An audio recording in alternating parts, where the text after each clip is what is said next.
Okay, where to even begin?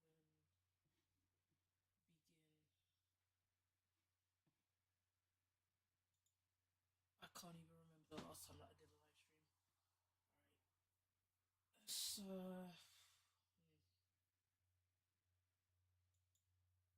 I don't even know how to intro this thing. I guess I'll just say what inspired me to stream. Oh no. Ooh, there's a fly in here that I'm trying to kill. Ugh, don't like flies. Um, Anywho, I guess what's inspired me to finally come back online. Having a conversation today about what's going on in the UK regarding this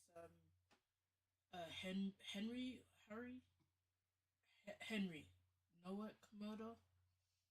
This actually happened, I want to say last year, but is only kind of coming now to the forefront media wise.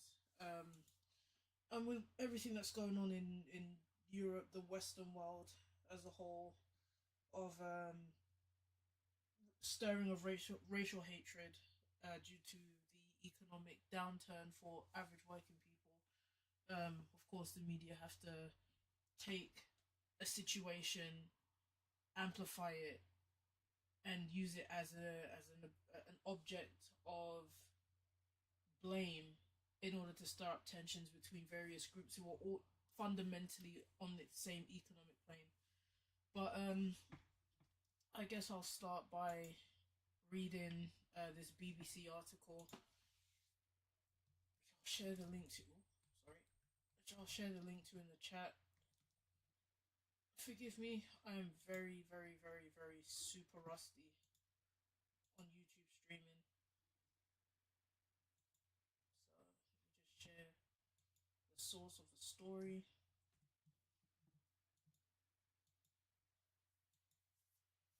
So headline reads, Henry Nowak murder. What we know about how the events unfolded. There is some audio, I think, attached in this BBC article, but I've realized that over time I've become kind of sensitive to some of this kind of stuff. Like I can't listen to it; it just shifts my mood. So I'm gonna avoid listening to like police calls and potentially someone dying in the background. That's something that I can't really tolerate. So I'll start reading this article dated yesterday, 3rd of June 2026. Henry Nowak repeatedly told officers that he'd been stabbed, but he was handcuffed by police after his killer, Vikram Digwa, falsely claimed that he had been racially abused. The 18-year-old was just a few months into his first year at university when he was killed on his way home to his accommodation in Southampton on the 3rd of December. So that would be 2025. Digwa has been jailed for life with a minimum of 21 years for the murder. So for those that don't know, in the UK, it is very, very rare for life to mean life. You can kill someone here, you can do some heinous things here, and there will still be a chance of you coming out and living your life. Meanwhile, your victims' lives are either destroyed or taken. So there's every chance that this guy could get out at some point. Maybe because this is so high profile, he might have to do his full, was it 21? Minimum of 21? But, they say, life with a minimum of X, and these people can still get out. So continuing, this is what we know of the this is what we know of how the night unfolded, including what we learned from the CCTV and body cam footage, a transcript of the 999 call, and the judge's sentencing remarks. At 8:30 GMT, so that's PM, on the night of the murder, Nowak was seen on CCTV entering a lift at his university's halls of residence wearing a white shirt, tie, and quarter zip fleece while holding a bottle. He checked his hair in the mirror before he exited the lift and walked out into the corridor. CCTV footage then captured him entering a convenience store and buying a drink. He then arrived at the Hobbit pub in Southampton and was checked for ID by the bouncers at the entrance. Footage from inside the pub shows Nowak going downstairs and passing a group of people in the beer garden. He then made his way back upstairs to head out onto the street.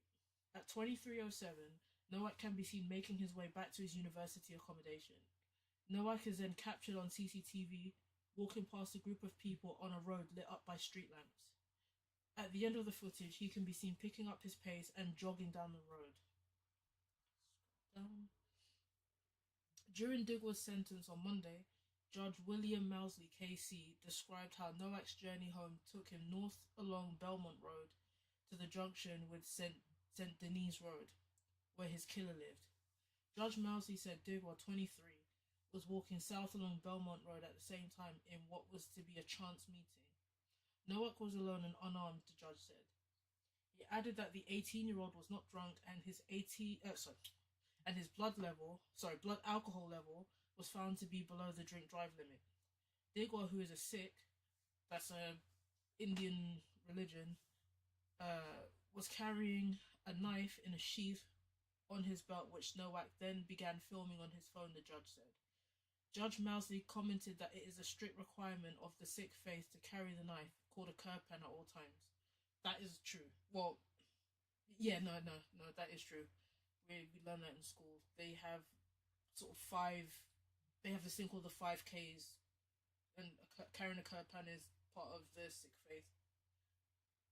The judge also said that Digwell was carrying a second, larger dagger in a sheath, which is also part of his tradition as a member of the Nihang Order of Sikhs. Wearing the second knife is not a strict requirement, he added.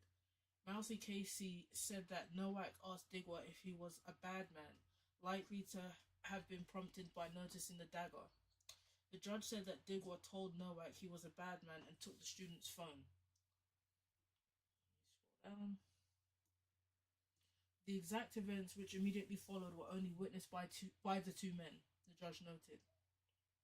But in his sentencing remarks, he explained, it would not be unreasonable to conclude that Henry would have wanted his phone back, believing it had been stolen from him or that he'd been robbed. The judge said that in the ensuing altercation, Digwell drew the dagger from its sheath and deliberately stabbed the defenseless student in the chest. He added that Digwell stabbed Nowak 4 times, including twice in the upper leg, that one or more of the stab wounds must have had an immediate effect, as Henry was never able to put up his hands to defend himself from further serious injury. The judge explained that the footage filmed by Digwell showed Nowak desperately trying to get away by scaling a fence and getting onto a communal bin before landing on a car in front of the next door property. Digwell continued to make films of Henry suffering, ignoring much of his desperation at having been stabbed, the judge added.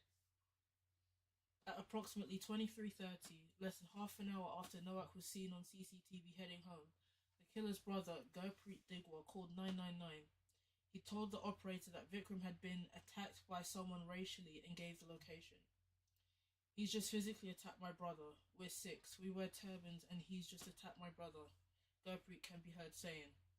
He told the call handler when asked that no weapons had been involved, but that Nowak needed medical attention. The call lasted just under 12 minutes. The handler tells Gurpreet police officers will be at the scene very shortly and that an ambulance would also be called. Okay, so they have the police call in there, but I'm just not gonna bring myself to listen to that. 7 minutes after the call was made, police arrived at the scene at 23:37. Body cam footage shows 4 people in a driveway while Nowak is on the floor. The footage shows Digwell lying to police by telling them that he'd been racially abused by Nowak. 1 minute and 11 seconds into the footage, Nowak is heard saying that he's been stabbed. He said, "I can't breathe," 7 times. At 23:38, Nowak is handcuffed. An officer is heard saying Nowak is under arrest and read him his rights. 1 minute later, an ambulance is called and officers administer CPR. The judge said that Nowak's injuries were so severe that he would not have survived. However, quickly he received... Oh, sorry, let me start that sentence again. The judge said that Nowak's injuries were so severe that he would not have survived. However, quickly he received first aid, CPR, or expert medical treatment. Less than 4 hours after he was seen entering a lift to leave his student accommodation, Nowak dies. 5 days later, on the 8th of December, Vikram Digwell was charged with murder and possession of a bladed article in a public place. On May 28th, 2026, Digwell was found guilty of murder, and on June 1st, he was jailed for life with a minimum of 21 years. So, this case, I mean, it just from what I've read and from other articles and stuff that I've seen on Instagram, I mean, it's as clear as day. He was, I mean, unjustifiable murder.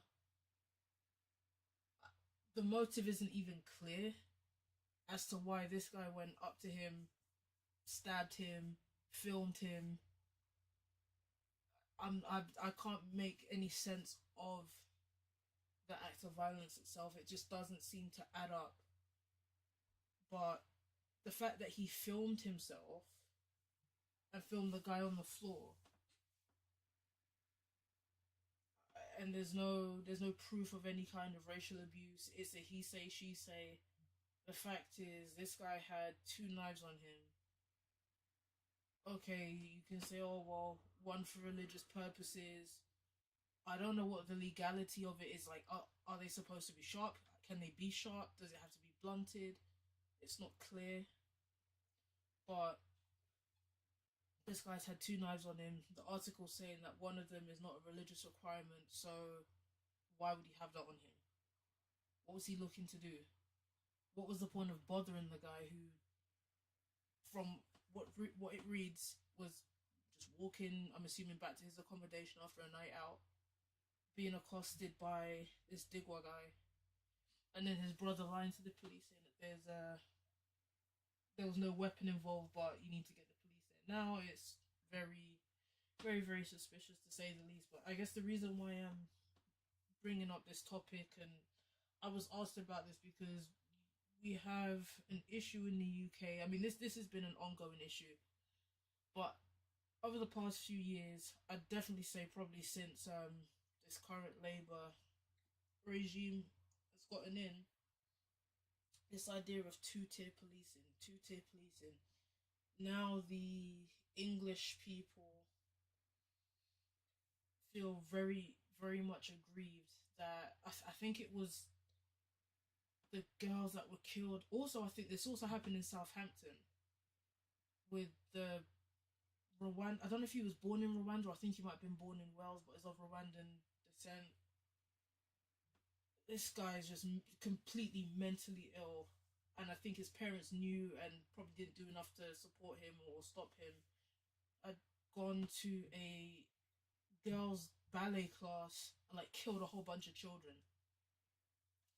And there was this thing about him being a Muslim, and which wasn't true, but stoking up anti-Muslim hatred, and causing riots, which then ended up.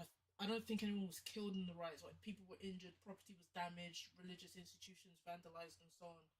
But then there's this thing of two-tier policing. Oh, it's, Muslims, or I guess non-whites, immigrants have a higher rank in, I guess, the racial groups when it comes to the police.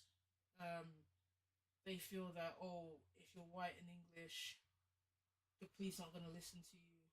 You're going to be ignored. The minority, they're over us now.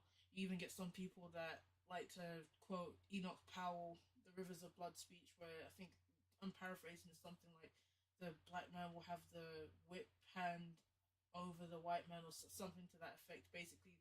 And now, if we put it into modern context, immigrants basically have the whip hand over what you call them, the native or the indigenous inhabitants of these isles. And this is all being stoked through the media and politics as capitalism continues to fail the working class in this country of all colors, all shades, all races, all backgrounds. There needs to be a scapegoat, and this is the scapegoat. And what's happening is that the media is highlighting these cases, some of them running very provocative headlines, to basically stoke up further racial tension. And I do believe that there is a desire to maybe spark an actual conflicts between different groups. Whether or not that will happen, I don't know. The person that I was chatting with earlier about this that inspired the stream was saying that actually, let me have a look at the message just so I can be sure.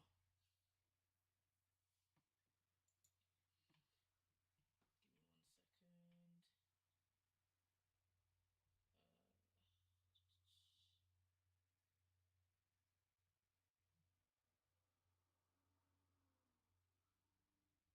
second. Uh, Hold on.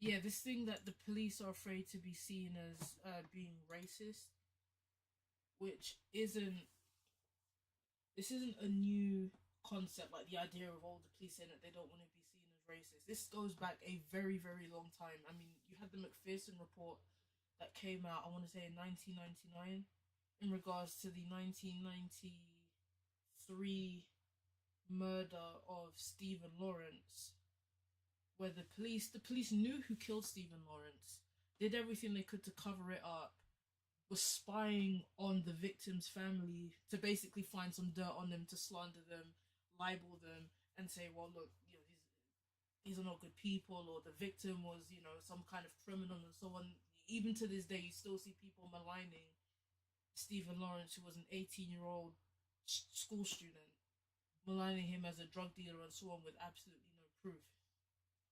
And so this idea of two-tier policing and being afraid to be seen as racist and so on, I can believe that to an extent, but because there's so much false information flying around about this two-tier policing, and they're giving all of this to the immigrants and to the non-whites and so on, you don't really know what to believe.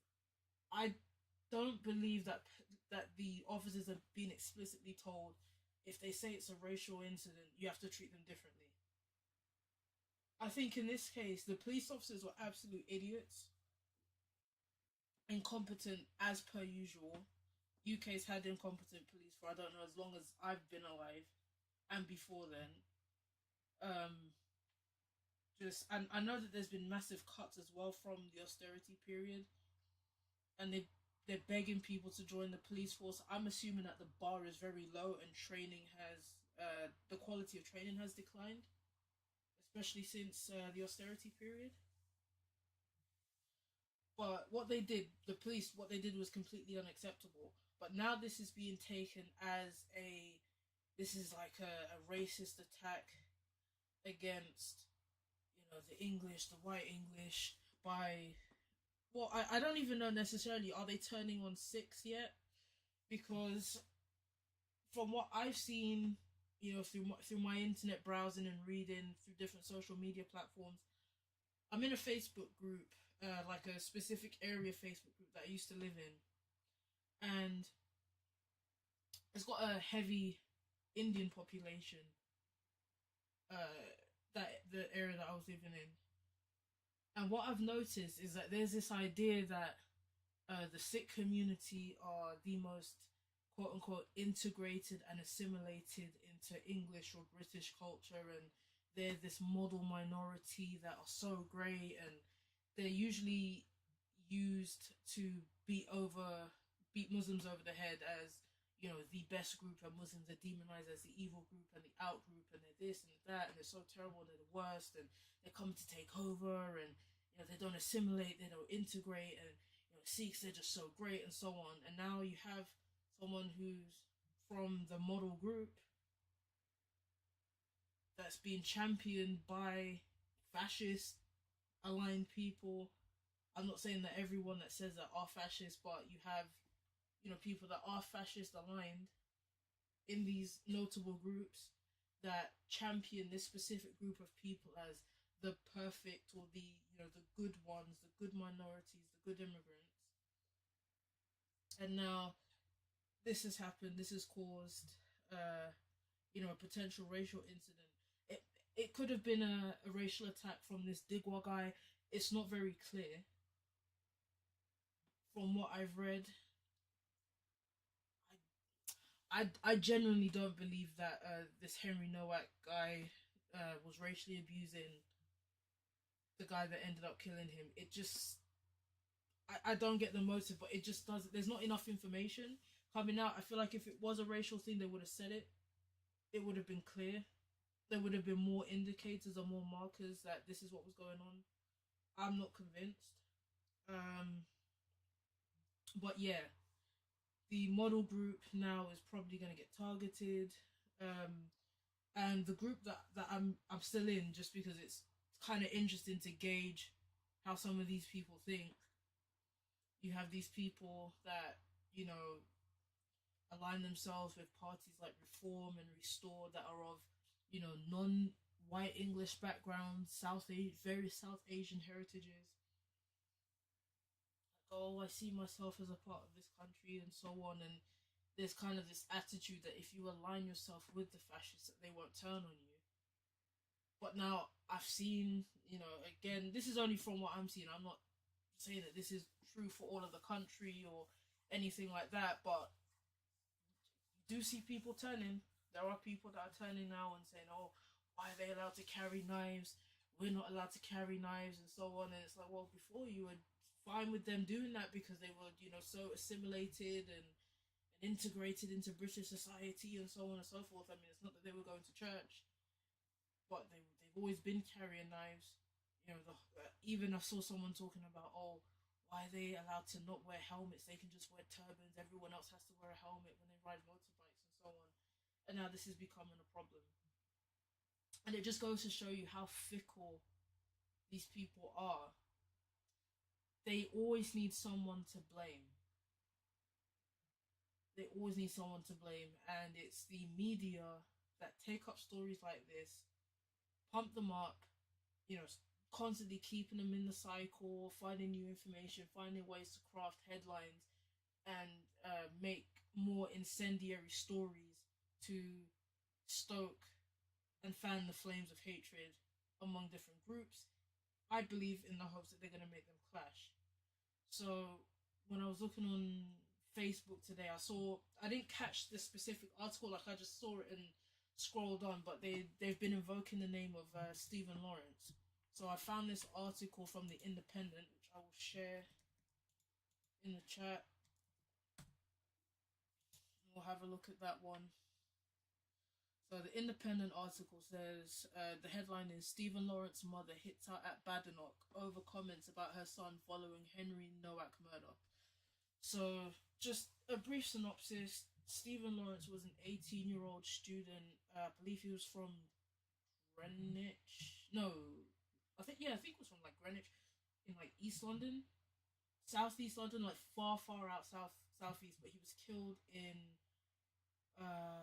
shucks, Eltham. I've been to Eltham. I think I went there. Was it last year? I didn't like the vibe, to be quite honest. I actually passed the bus stop where Stephen was stabbed, where he was harassed and stabbed.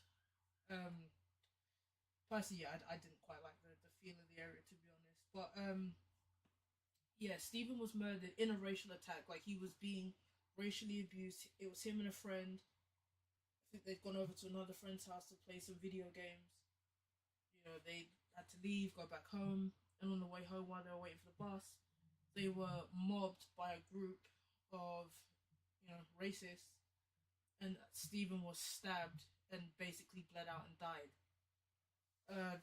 The police were aware of at least, I think, two of his killers, or two people that were in the mob that were a part of it. And basically, they just refused. They sat on their hands and refused to solve it. This spurned into a debate about if the Metropolitan Police, are institutionally racist. An inquiry was done, and that's where the McPherson report came up, basically outlining how the Metropolitan Police were and still are institutionally racist. And so, yeah, and for those that don't know, Kemi Badenoch is like, if I had to put it in these terms, the UK's answer to Candace Owens, but with more power, because she's the head of the Conservative party in the UK. So yeah, I'll keep reading. Doreen Lawrence responded to Badenoch's assertion that the police's response to Henry Nowak's murder must be a seminal moment for Britain on par with the murder of Stephen Lawrence. So now, what she's trying to do as a politician, a right winger politician, is now it's trying to sort of play, I guess, murder the murder child Olympics, the 18-year-old murder child Olympics of pitting these two cases against each other. So let's see. Stephen Lawrence's mother has urged politicians to not halt progress made on racial equality in the UK following the murder of Henry Nowak. I'm not going to call her Baroness because I don't believe in this nonsense of Lord Lady UK honorary nonsense crap titles. So I'll just say Doreen Lawrence of Clarendon, Jamaica, shared her condolences with the family of Mr. Nowak, 18, who was stabbed and later handcuffed by officers as he lay dying in Southampton on December 3rd, 2025. Mr. Nowak's killer, Vikram Digwar, told police attending the scene of the stabbing that he'd been a victim of a racist attack. So that's the killer saying that his victim racially abused him. The National Police Chiefs Council (NPCC) has announced that it will review the anti-racism guidance. The guidance currently establishes a commitment to racial equality and notes this does not mean treating everyone the same or being colorblind. In the House of Lords, former Metropolitan Police Officer this Lord crap. I'll just say former Metropolitan Police Officer Davies said all instances of identity politics must be consigned to the dustbin of history. The Conservative Shadow Home Minister said, whether the government would be scrapping the police anti-racism commitment and all similar ideology-motivated equality, diversity and inclusion policies. Conservative former MP Cash, I'm not going to say Baroness, said Nowak's murder had raised issues about the conduct of police and their paranoia on the ground, calling for a proper review of police training. Home Office Minister Lord Hanson they got me. Home Office Minister Hanson replied, I know that the National Police Chiefs Council and the government will reflect on the issue of training. But I'll just say that the police still have a sacred duty to police without fear or favour. Everyone in this country is equal before the law, and it is the promise on which our justice system rests. The equality of the citizen is the foundation of policing, and we will look at the lessons to be learned. It's not an empty phrase. Lawrence, a Labour peer, said, my condolences go out to Henry Nowak's family. I think that what's happened with him should have never happened, and the police should be at fault for what happened on that night. She referred to the comments made by Conservative leader Kemi Badenoch in the Daily Mail newspaper that Henry's murder and the police's botched response must be a seminal moment for Britain on par with the murder of Stephen Lawrence. After 18-year-old Mr. Lawrence was murdered in a racist attack in 1993, an inquiry found institutional racism in the Metropolitan Police and other forces. It is incumbent upon every institution to examine their policies and the outcome of their policies and practice to guard against disadvantaging any section of our communities. The review by Sir William... Oh, damn, they got me again. The review by William McPherson found. Badenoch on Wednesday wrote, many battles have been won in making our society better and fairer since then. Yet now we're going backwards because of pernicious identity politics amplified by the 2020 Black Lives Matter movement sparked by the death of George Floyd in Minnesota while being restrained by a white police officer. See, and this is the thing, right? Because this woman is talking about no identity politics. But then everyone, it seems that people in the UK fail to realize how brainwashed they are and how much they consume from the US. Like, this country birthed the US and is now taking cues from it. I mean, granted, the US does have media hegemony, but it's like people don't think for themselves. We kind of live in this weird paradigm where everything that we do now has to come through this American lens. So when something happens in America, now it has to affect here in the way that people think here. Or like Maurice Bishop said, you know, when America catches a cold or when America sneezes, we get pneumonia. And this is the same kind of thing. I mean, the so-called conservative party and lack don't want identity politics. These are the same people that participate in identity politics just from their side. So let me continue.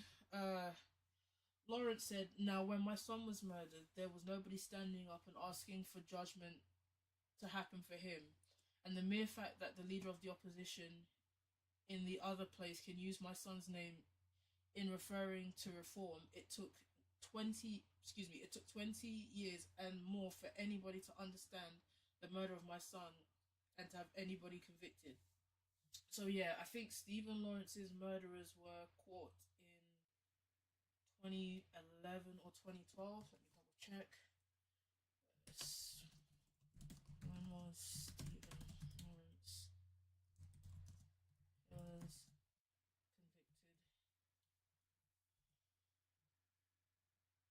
Right, two of his murderers, because there were more, but two of them were convicted on January 3rd, 2012, and Stephen Lawrence was killed in September.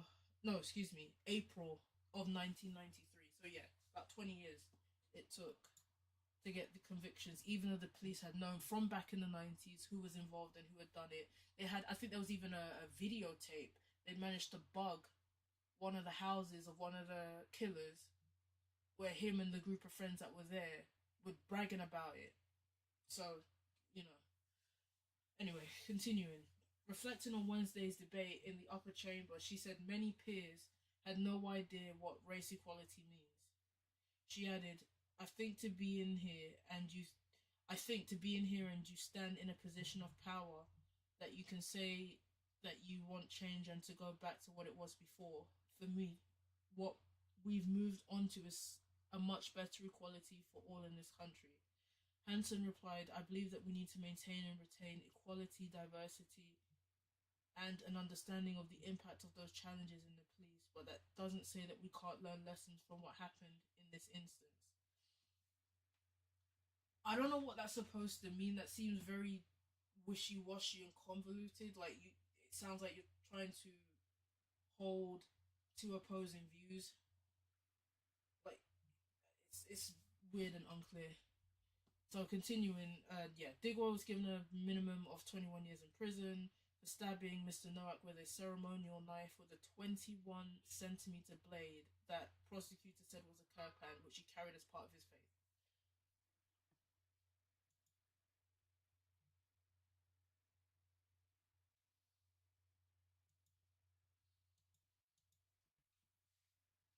So this idea that this is like a Stephen Lawrence moment. I mean, it's just incomparable, and I hate to even have to do it because both killings are wrong. One, it's one of them is not clear that it was a racially motivated killing. This recent one, it's not very clear as to what the motive was, at least from what I've read. But the other one was a clear racial killing where the police knew who done it, refused to prosecute for 20 years, spied on the family of the victim to try and basically bring them into disrepute and make them look bad and intimidate them. And they're not the only family that this was done to. There's been other cases, usually with police brutality, where police have killed people in custody, and then they go and spy on the families to make them look bad, and so that they have something to put in the media and sour the case and so on and so forth. Um, but these are just not comparable. But again, is this whole thing about trying to stoke up hatred between the two groups? Now you're bringing in a completely different, racial group, if you like, of the Afro Caribbean people. Now you're invoking Stephen Lawrence into this that has nothing to do with anything. This is someone white English and someone Indian who, for whatever reason, killed this guy has absolutely nothing to do with Stephen Lawrence. The case doesn't really smack of anything close to Stephen Lawrence outside of the victim being stabbed and the failure. As much as the judge had said that, first aid and expert medical care couldn't have saved him, the fact is the police had no business handcuffing him. And that's where people are upset, is because they're saying it's two-tier policing. Oh, if it was someone else, they wouldn't have handcuffed him. It was pure incompetence on the police part.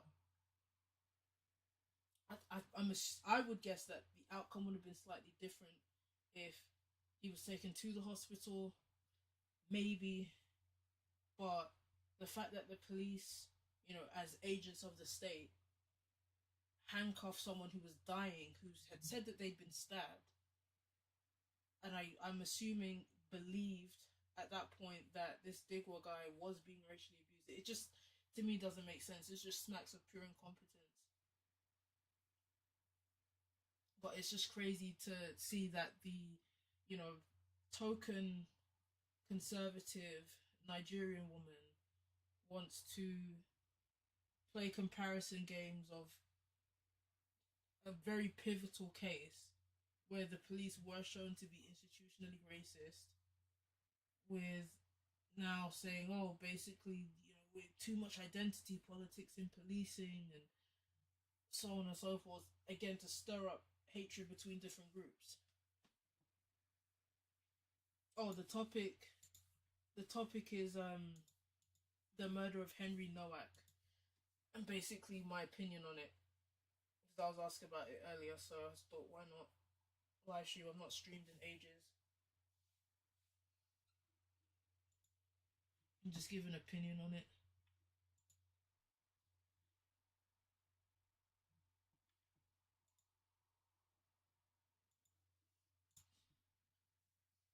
I don't know if you guys have any questions or what.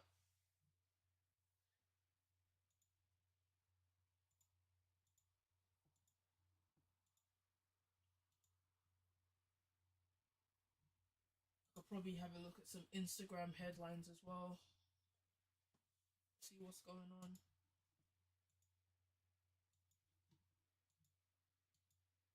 If you want to join the chat, like get on the panel or whatever, you can join on the Discord.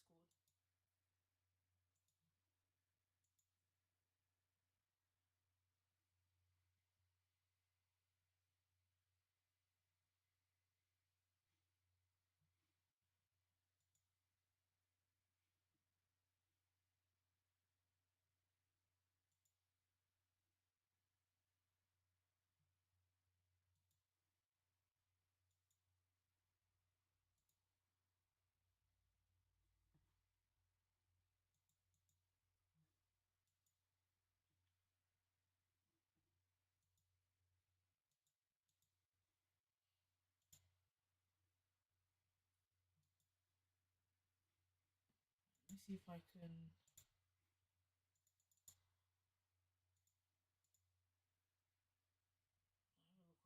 on Instagram and see what topics there are.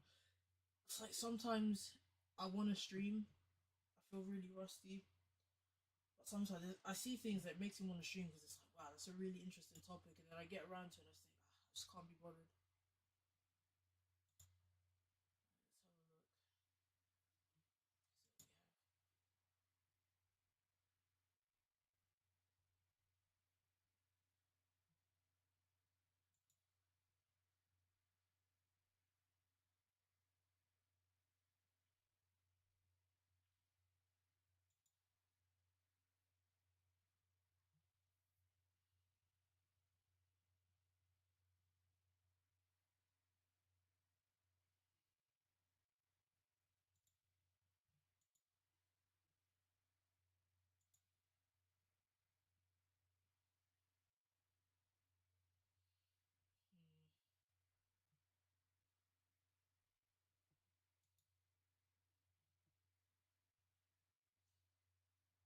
we have something happens to black people en masse when they live within a white dominant. What do you mean?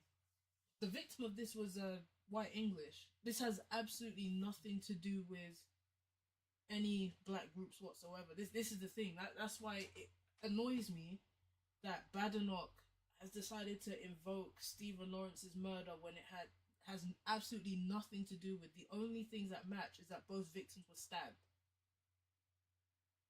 One, there's a proven racial component to the murder. Stephen Lawrence was murdered in a racial attack. Like, there was someone else that was there that was also attacked, that testified to being called all kind of N words and so on and so forth. And it wasn't denied that it was a racial attack. This one now, the perpetrator in the most recent case claimed that the victim racially abused him, but there seems to be no evidence of it. He's just claiming that he got his brother to call the police and the ambulance. No, I think call the police to say that, you know, oh, my brother was racially abused and so on. But you have to get here with an ambulance because this guy's now injured. But there was no weapons involved. And it's just the claims of the killer that he was racially abused, but there's no proof of it. But he did film the guy. And while he was filming the guy, I mean, there must have been no evidence of any kind of racial abuse on any of the times that he filmed. So, there's no proof. But now this politician who's saying, oh, no id poll, no identity politics. Bearing in mind, I'm not fond of identity politics because it's just a liberal trap to get people arguing about things that are irrelevant within this system. But she's now going, oh, well, this has to be like a Stephen Lawrence moment. It's nothing like a Stephen Lawrence moment. The victim was killed in December 2025. His perpetrator was convicted a week ago. Stephen Lawrence was murdered in April 1993, and only 2 of his killers were convicted in 2012. After the police knew from the 90s who done it, who was involved. They had video evidence of these people confessing and saying what they had done, and they chose not to do anything. So why bring Stephen Lawrence's murder into the mix and say that this is something like it? It's nothing like it. But that's to stoke tension and get people talking, and then it's going to be, well, what about this and what about that? I mean, even when I was discussing this earlier on with someone, it made me think of a whole bunch of other cases where, you know, they talk about two-tier policing. You've had how many people of African and Caribbean descent in the UK that have been killed by the police in clearly excessive ways. Some of them just flat out lying about the circumstances of how they were arresting these people. Some of their killings being caught on camera, and nothing was done. Police were not convicted. They said, oh, it was lawful killings and so on. Like, it makes me think of the case of Brian Douglas that got hit in the head. The police had beat him in the head so hard that they severed his brain stem. I think he was on life support for like a week, and the pathologist had to testify that the nature of the injuries that the police inflicted on this guy was the equivalent of him falling 11 times his own height onto his head. And the police got away with it. No convictions. That is what you would call two-tier policing. I think if it was anyone else, if it was, you know, a young English guy that suffered injuries like that, there would have been a conviction. Or it would have been more likely to have had a conviction. I think the story would have been more prominent. Politicians definitely would pick that up a lot more than it was when Brian Douglas was killed.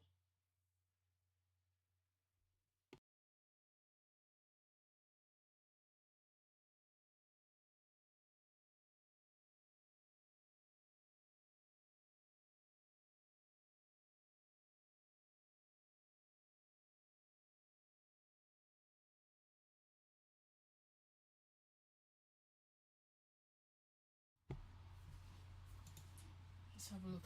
I'll still have a look at Instagram and see if there's any interesting headlines.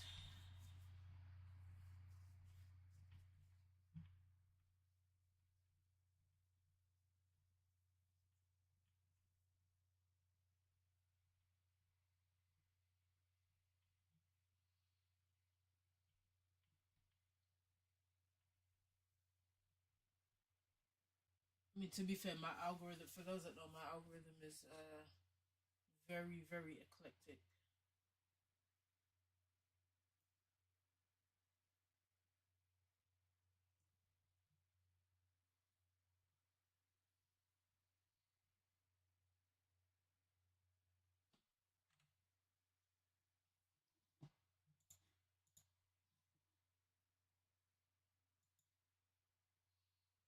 Mm,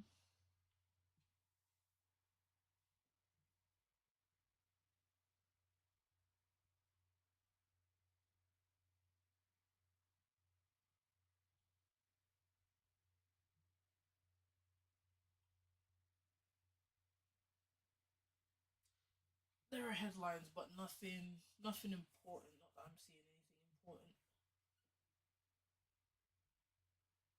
I think they were having riots though regarding this Henry Nowak killing. I think there's more riots in Southampton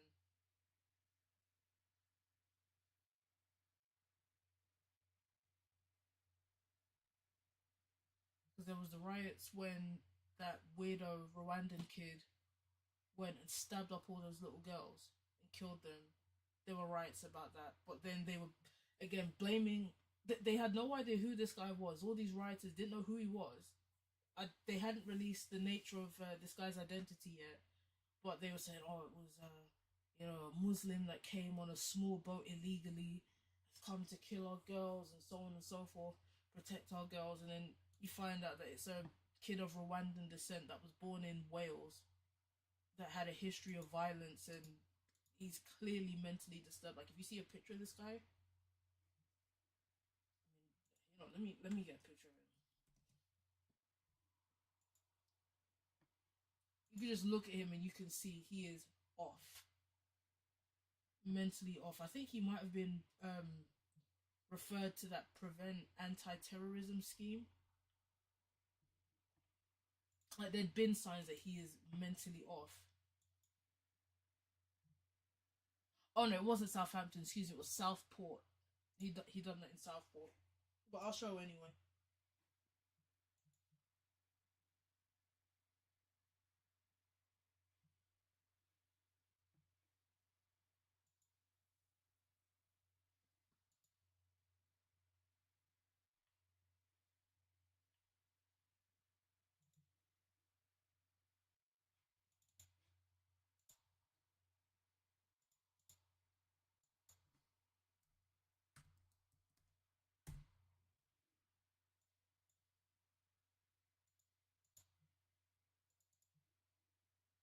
There we go.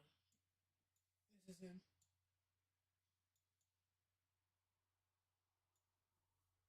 So when he went and done what he did,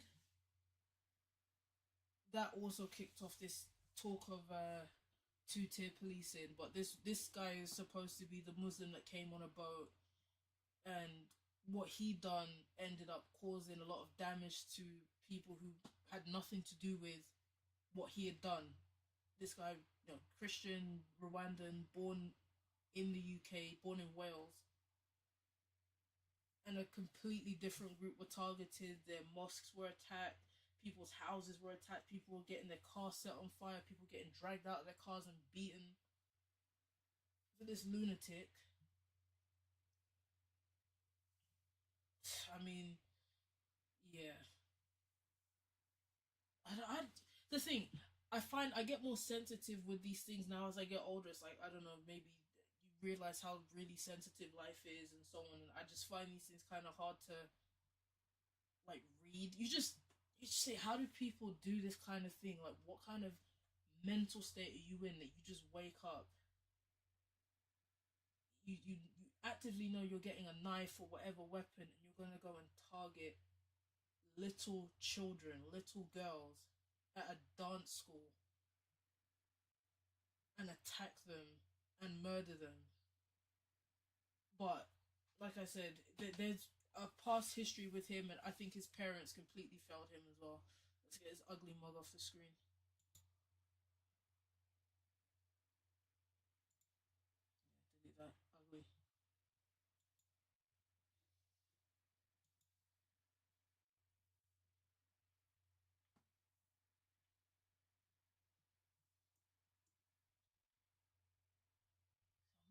seeing any interesting headlines that jump out.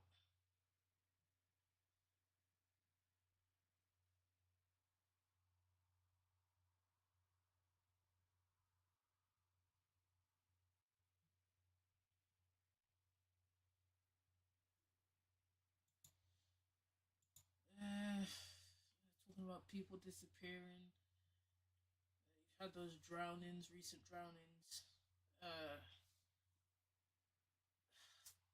People on Instagram. I guess I'll just give an opinion. I really and truly think that some people on Instagram need something else to do, or need to read a book, or live life a little bit and understand that not everything is a conspiracy, because there's this whole idea now that there's people going around just drowning black women or black people in general. Um, Anytime now that someone drowns, it's and they're black, then it becomes like a. It can never be that they've just drowned because maybe they couldn't swim, or they encountered an issue, because water can be unpredictable.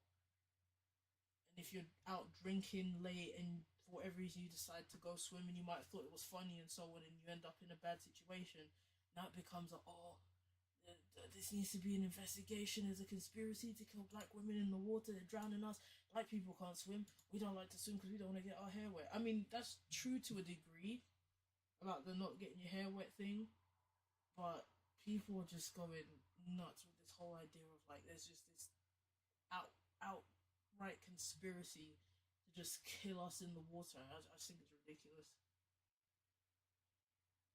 It's sad for the people that have passed away, but then also what I don't get is like when you get the family members that are coming out and saying, "Hey, please, can you stop speculating and saying these things?" Because you get people coming out saying some really unfounded comments about how these people's relatives has died and stuff like that, and people say, "Hey, please, can you not do that?"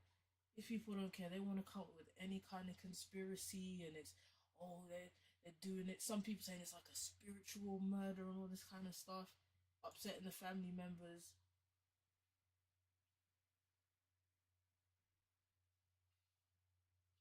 Yeah, it has been pretty quiet. I mean, I need to be more organized if I'm going to stream again. I don't know if I will stream again. Maybe I'll. This will be my first stream in like, or my only stream for like the next 5 years or something. I don't know.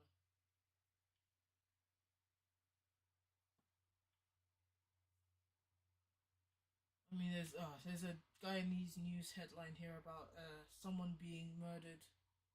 So yeah, a mother being murdered, and basically someone's been arrested for it. But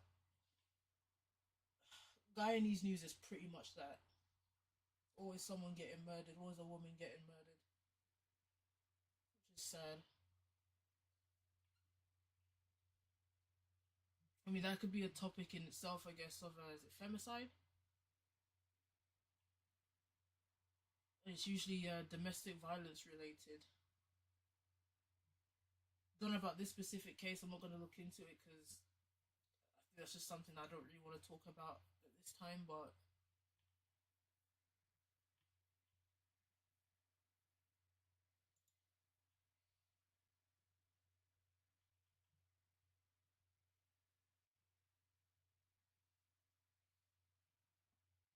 this Guyana and Trinidad and Tobago withholding support of CARICOM's statement criticizing intensifying U.S. measures against Cuba. Well, Guyana and Trinidad and Tobago are basically slave entities of the U.S. I mean, all Caribbean islands are, but especially them with oil interests and yeah, pretty much oil interests. Kamala has made it very, very clear that she is more than willing to sell every Trinidadian down the river for nothing really. I mean, they were talking about, oh, when they invade Venezuela, Trinidad's gonna get some oil. I don't know if Trinidad has benefited from Maduro being kidnapped yet, but I guess that remains to be seen.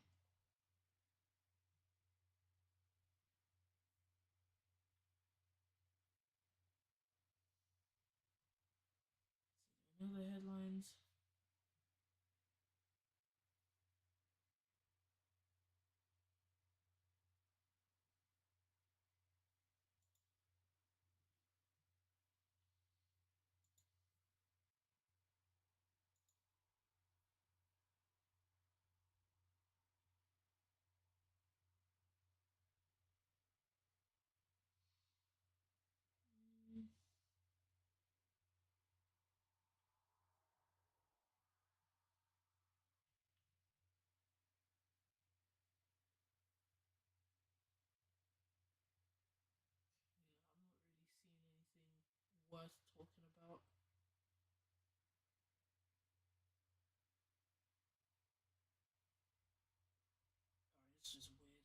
Um,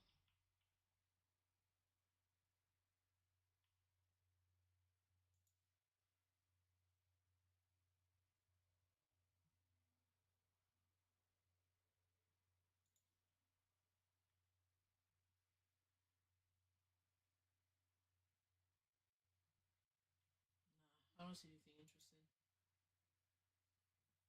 How accessible? How accessible is education in the Caribbean generally? I mean, what like school? If you're talking about CARICOM countries, as far well, bar one, as far as I know, is what free education. You know, there is state level, state school. You know, public school. I don't know if they call it public school, like what we call here state school. You know, the one that's funded through taxes. If you want, you can go to private school. I don't know how big private school is across CARICOM.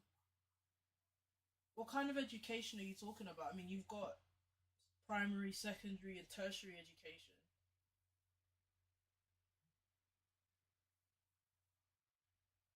Well, you see, that's because Haitian schooling is privatized for the most part, no? Like, you basically just have to have the money. If you want a good education, you have to pay for it. So, it's a capitalist dream of, putting education behind a paywall. The education is there, but the money's not for the people that need it.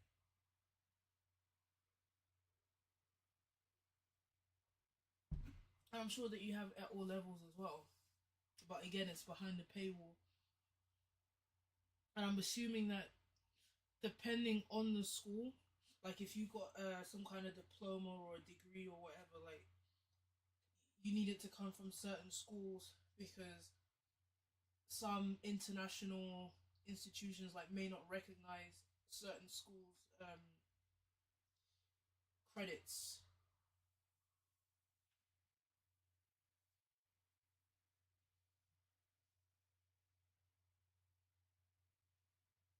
See, there's, I mean, a there is a lack of state, and b when there was a state, they relinquished responsibility of education. I mean, they just weren't serious. It's disgraceful. But this is what we're all heading towards. This whole idea of continuous privatization, outsourcing. Oh, uh, government shouldn't have any involvement. Leave it to the private sector. Leave it to this and that. The issue is not being able to. The issue is not being able to retain people because of lack of job opportunities by the government in the region. Pretty much. I mean, if you ask me, you think about all the people, and you see, actually, no, now I'm glad that you brought that up because I'd seen something today on Instagram. I don't think I saved it though. Talking about Barbados has had continuous population decline for like 60 years straight. And you think about all the people that leave these islands, right? Within CARICOM, going to US, going to Canada, going to some parts of South America, going to Europe and so on. You have teachers that are leaving, or people that could train as teachers.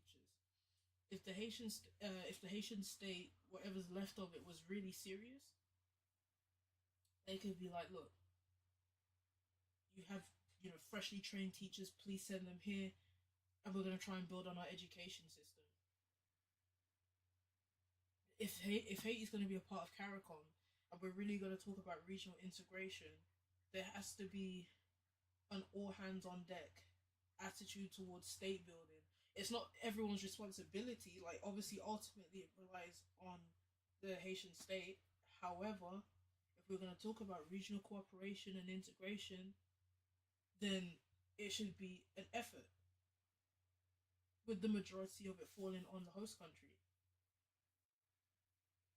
I don't understand the gripe people have with government nowadays. Why should government be an institution if you don't want it to do anything? I think that's just all. I think that's all just Western, especially Yankee capitalist brainwashing, and it's notion of freedom, freedom, freedom, freedom. Everyone liked the government when it was doing something for them, but now it's because the government has become more or less concerned about hiding its real purpose in terms of, basically operating the state for the sake of capitalists, that now people have become more anti-government because they realize that actually this doesn't work in my favor. If the state worked in their favor like it did during the age of social democracy, like post-war period, then people would be much happier because everyone was much happier.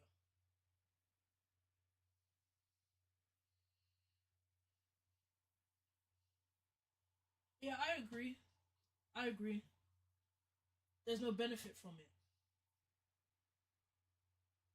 There is no benefit from it. I mean, I think that CARICOM just needs to be dissolved as an entity entirely. It's not. Well, what is it doing?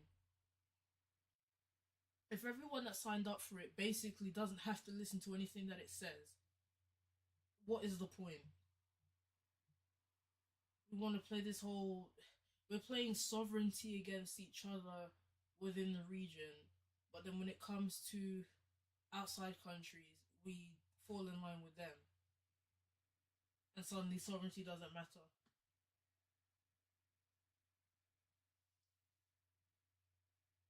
Well, see, another thing as well is that there's a disconnect between government and its subjects in a Western country context. It's such a divide.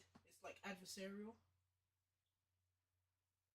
At this point, no matter how much people will try to petition or vote and think that they can parliament and politic their way around, it's just not going to work. At this point, governments aren't going to do anything. It's too obvious. I mean, look at the government that you have in the US. It's just too obvious. They're not going to do anything within your favor.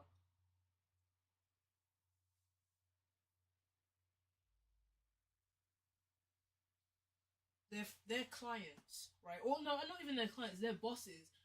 The boss of the government, i.e., the millionaires and billionaires, right? The elite classes. Actually, no, I should never use that word. Not elite. The capitalist ruling classes, right?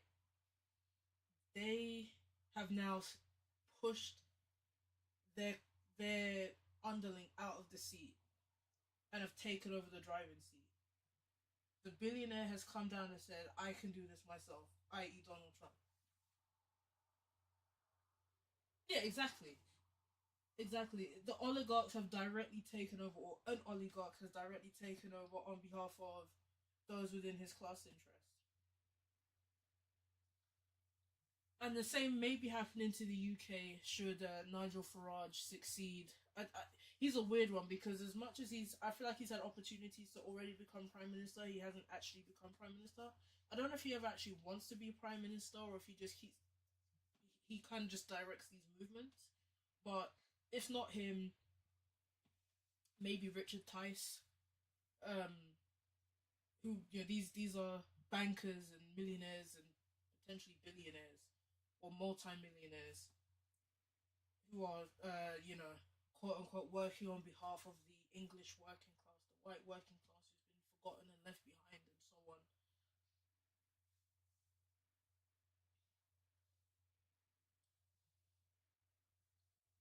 How bad is wealth disparity in the UK? Is it as bad as the US? Um, I mean, I don't have the numbers. I don't have the numbers to measure. I should probably get the numbers to measure it. But I mean, you can tell the difference. You can definitely tell the difference. One thing, I mean, let's say on the countrywide level, investment mainly has always been in London, especially post-industrial period. Like once 1979 hit, once neoliberalism was introduced to the UK through Margaret Thatcher, and they started shutting down basically uh, all productive outputs, factories, any kind of assets that the country had were sold off, and so on.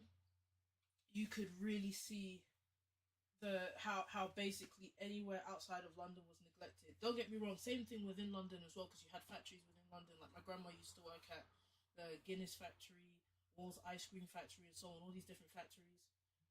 And once these factory jobs went away, crime started going up, living conditions deteriorated. But outside of London, where people generally earn less anyway because they're not in the capital, living standards went completely down. Miners lost their jobs, people that, working in the mines, steel workers, the dockyards, like ship builders and so on. Like you know when you're not in London, poverty is real. Outside of London, poverty exists in London, but it's even worse outside of London. And people in London don't, at least from what I've seen, they don't quite get that. So I can understand the frustration that people have, people that live outside of London. I can get the frustration because they have a genuine gripe to hold with the government. The problem is they don't hold the gripe with the government in the way that they're supposed to, and they listen to these con artists like Nigel Farage and Richard Tice that say, "Hey, don't look at me, the City of London banker, the speculator, the capitalist that doesn't want to pay you anything and would prefer to have wages suppressed. I'm going to tell you that I'm against immigration. I'm going to tell you that you should be against immigration. You should hate the immigrant that comes in because look, the immigrant is coming and stealing your job. Even though I'm not going to tell you that I am in favor of mass immigration because it means a cheaper workforce, and I like unemployment. I like high unemployment because it suppresses wages, which means that I don't have to pay you as much as you deserve in line with standards of living in the UK. Look at the immigrant taking your job. Oh, and they happen to be, a different nationality, a different religion that's foreign to you. Look, they're coming to replace you, and so on and so forth. I mean, it's so blatant now. You had Elon Musk that was funding and probably still is funding a lot of this political activity and these marches and so on, and attended one of them. Yeah, the UK has not had a real economy in decades. Everything has gone to shit, and that's the thing. People, not to say that they were okay with immigration, but when people were comfortable, when they could enjoy a standard of living, they were more tolerable. But now that they're feeling the grip of capitalism taking everything away, from 20, well, Margaret Thatcher in 1979 selling off everything, any assets that the country had, she sold off, privatized it, gave it to her friends and so on, and basically destroyed a lot of the welfare state. And then put in this idea, especially when it comes to the housing thing, because that's affected me personally. This concept of right to buy. Everyone has a right to buy a house. Sure, everyone has a right to housing. But what she did was basically get in everyone's head that you have a right to be a landlord and have a portfolio of different homes and buy up all the council housing. And from when she got in, the amount of housing that was built, social housing that was built, continued to go down and down and down through successive governments. Populations are rising, people are having children. The quality of housing has also declined. Council housing, I know from the type of work that I do, people are not living in good conditions, and then the government are refusing to build adequate and sufficient housing. So people are upset. Naturally, people are upset.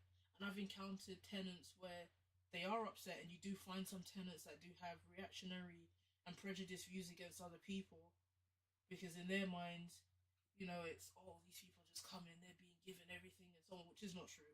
That's also not true. It is done on a priority need, and I mean, if someone has like 5 or 6 kids, they are just going to be given a bigger house because given how many kids that they have and so on. But even then, the quality of the housing is so bad. Councils refuse to have their own staff, and they outsource it now to private companies who slap a markup and everything, and all of this gets paid out of our council tax. If you don't pay your council tax, you end up in prison. You're being squeezed for this council tax every month, and you're not getting what you deserve, what you pay for. you're paying to the local authority, so that when you do need repairs to your council house, that the repairs are done adequately because you've paid for it, and people are getting screwed over. I mean, it's just is there's so much when it comes to the UK and how screwed up it is, but you have this. It's just really brainwashing. It's a lot of capitalist brainwashing. That's the issue when all industries are centered within one city. No, I mean no. All industry wasn't centered in one city. It's the investment, all the money. Everything is about London, London, London. But when the country was industrious, up and down the country, you had industry. You had car factories, you know, food factories, clothing factories. This country used to produce a lot. Used to produce a whole lot. And then the stagnation. I'll share a link to a good. I'll share a link with you to a good channel that can give you sort of a good timeline on UK productivity and so on. But definitely by the 70s into the 80s, neoliberalism, sell everything off, privatize it. Oh, this would be great, more efficient. And the only thing that was efficient is money going into shareholders' pockets. That's the only thing that moved efficiently. The services went to shit because shareholders just want more and more profit and quote unquote growth and growth and growth, which means that they will do less investment to glean more profit.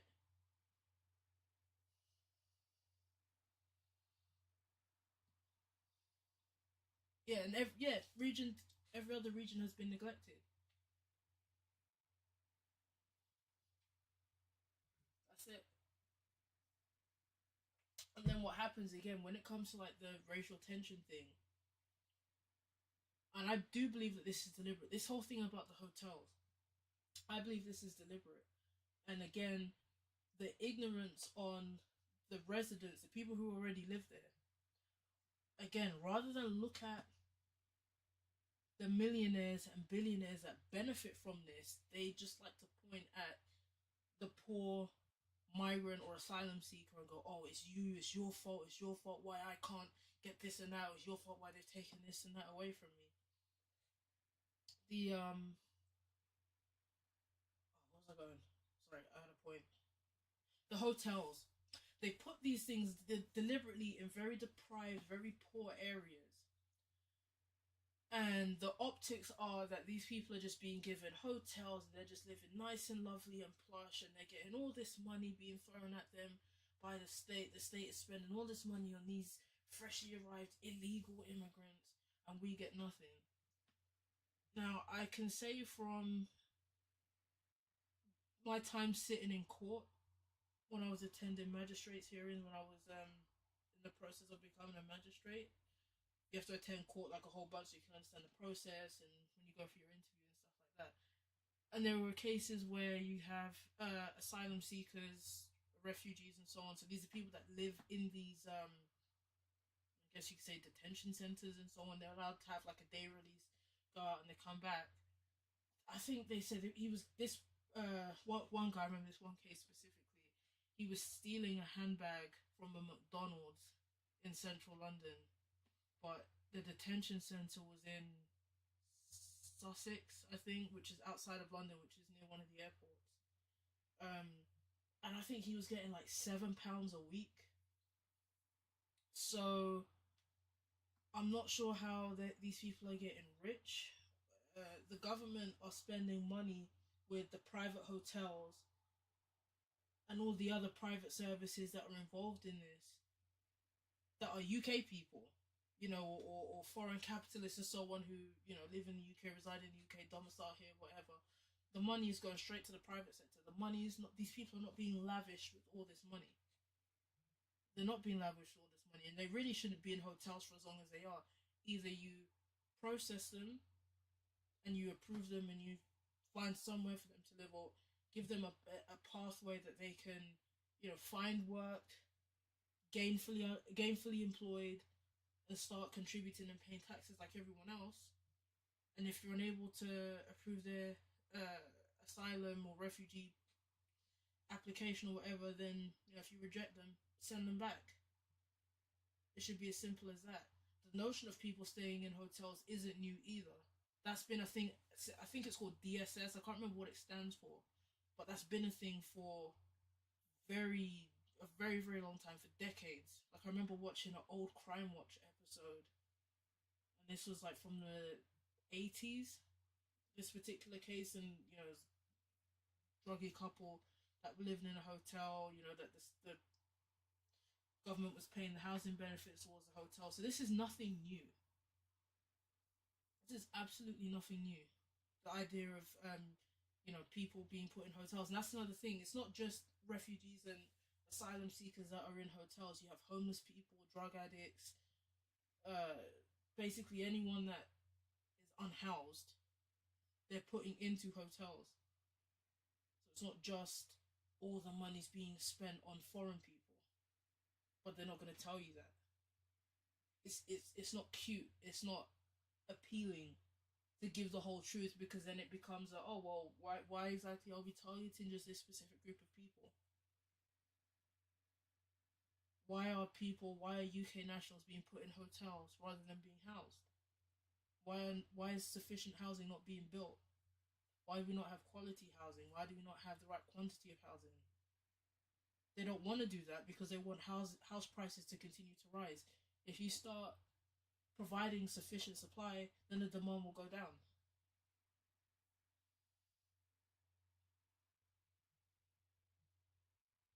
Yeah, exactly. £7 a week. So it was some crazy figure like that. Not justifying that this guy's stealing, but it's like, well, you can see why he'd be stealing from handbags. You can't. I mean, what does £7 get you in London? A meal at McDonald's. Uh, £7 is like maybe a return journey from like zone 1 to zone 3 on the tube. I think that might be the bus fare cap for the day. I mean, you can't live off of £7 a week. Granted, again, I think they might be fed. I think they might be fed in these hotels, and it's nothing quality. The government are paying these people, these hoteliers and so on. If I remember correctly, I think his name is Morgan McSweeney. Hold on, McSweeney hotels.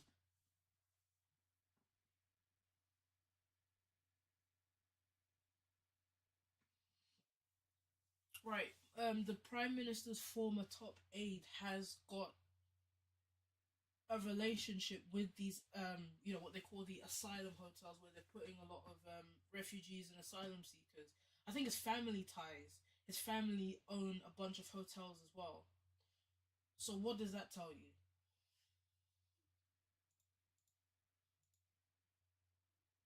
Yeah, his family do receive funding to house asylum seekers.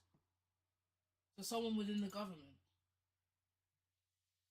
But they want everyone to be upset at the asylum seekers. Who's the ones that are getting rich from it? The asylum seekers getting literally pennies in a year. They can't work. They're not allowed to really go anywhere. They do run the risk of being attacked. They have been attacked before. You have people trying to set immigration centers on fire and all this kind of stuff, which has happened. What's up, Michael?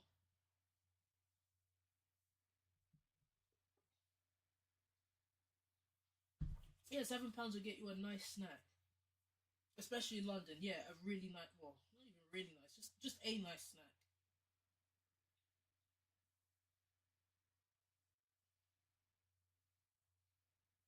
Honestly, this country is a joke.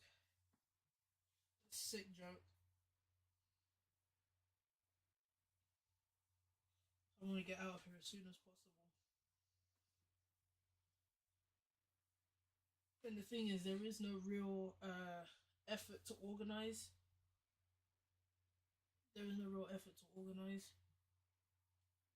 I think, I mean, me personally, because I'm not so much invested in the UK, I really don't want to be here for the rest of my life. I want to go as soon as possible. But at least setting up some kind of workers' dialogue, where you can at least create a forum, an actual working class forum with people of all backgrounds. And I think as well the classes need to be defined again. Classes need to be defined again because this whole thing about working class, people seem to have this like archetype of working class means that you're white English, you're a loudmouth, lager loud alcoholic who is down the pub every day or something like that, and you only work a certain type of job. This whole notion of working class needs to be redefined, re-established, and made clear. What do you mean by it needs to be defined? Yeah, like as in it needs to be made clear what working class is because you will literally get people. I've seen it. I've encountered it where you'll run into English people and they kind of like if I said I'm working class, they will look at me kind of like you're not working class because I don't speak a certain way or because I'm of a certain background and so on. And it's like because I'm not English and I don't act a certain way.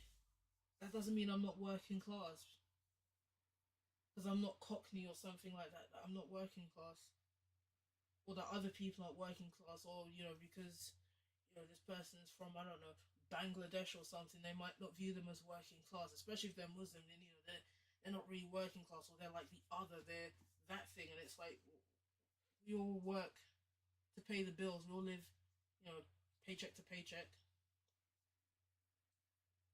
We all trade our time and our labor for money. We're working class. That's how that works. But they've tried to sort of muddy this thing up with the definition of working class and even middle class. The notion of middle class is so false. I hate the idea of the middle class as if it's like this real thing because now what you're seeing is that as we're on an economic downturn, the so-called middle class are now losing all the privileges and the benefits, and maybe they're not able to vacation twice a year like they used to, and they're having to cut back, and now they're feeling the pinch. They're being told to tighten their belts like the rest of us, and it's like, oh, middle class. It seems that you're just as working class as we are.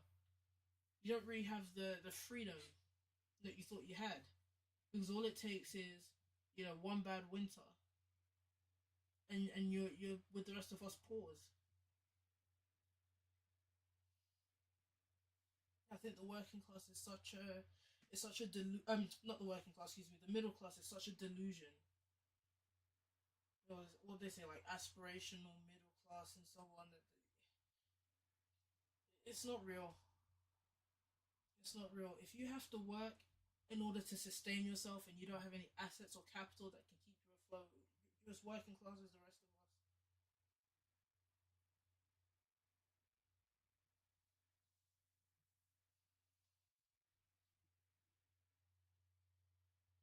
Oh yeah, I'm gonna tell you guys to hit like and subscribe. Do that. Hit like and subscribe and whatever else. I don't have super chat, but if I did, super chat me. No, not really. We wanna like ping the algorithm, I guess.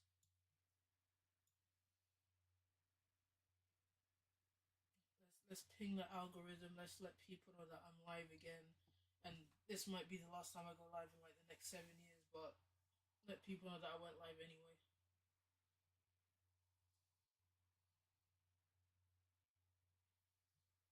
I see someone put a like. Thank you. I don't know. I can pretty much log off now. I have nothing else much to speak about. I don't know if anyone in the chat has a topic or if you want to join. You can join through the VC. I've managed to rig it to Streamlabs so that when you join the VC chat, it just lets you speak and it should come through.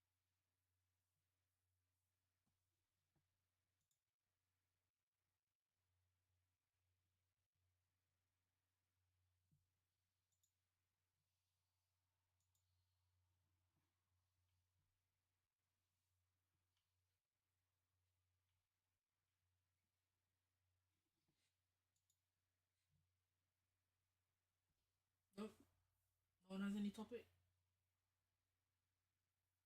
I just remember this. It's gone 1 a.m. We've got a plumber coming later on because the tap won't stop dripping. The thing is, I have an idea of what to do. I feel like there's an airlock in the pipe. There's something wrong with the actual tap itself. Like I think it's loose. It might need to be replaced, which I could do in theory. But there's also an airlock because every time that I turn on the tap in the sink in the bathroom sink, if I turn it on, then I turn it off, then water starts coming out the bath pipe.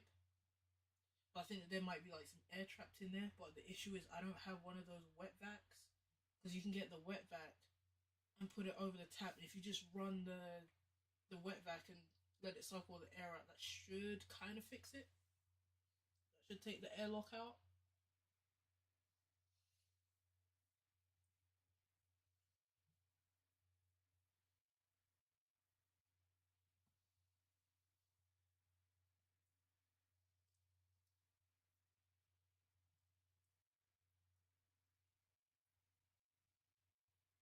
Oh, okay.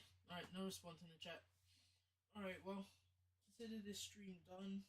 Thank you to everyone that watched and listened, and the fact that you stuck around because I sound uninspired. I kind of feel a bit uninspired, and I don't know if I will ever stream again. This is it just doesn't even feel the same anymore. But I had inspiration earlier, and the inspiration has now died. So, yep, calling it a night. Bye.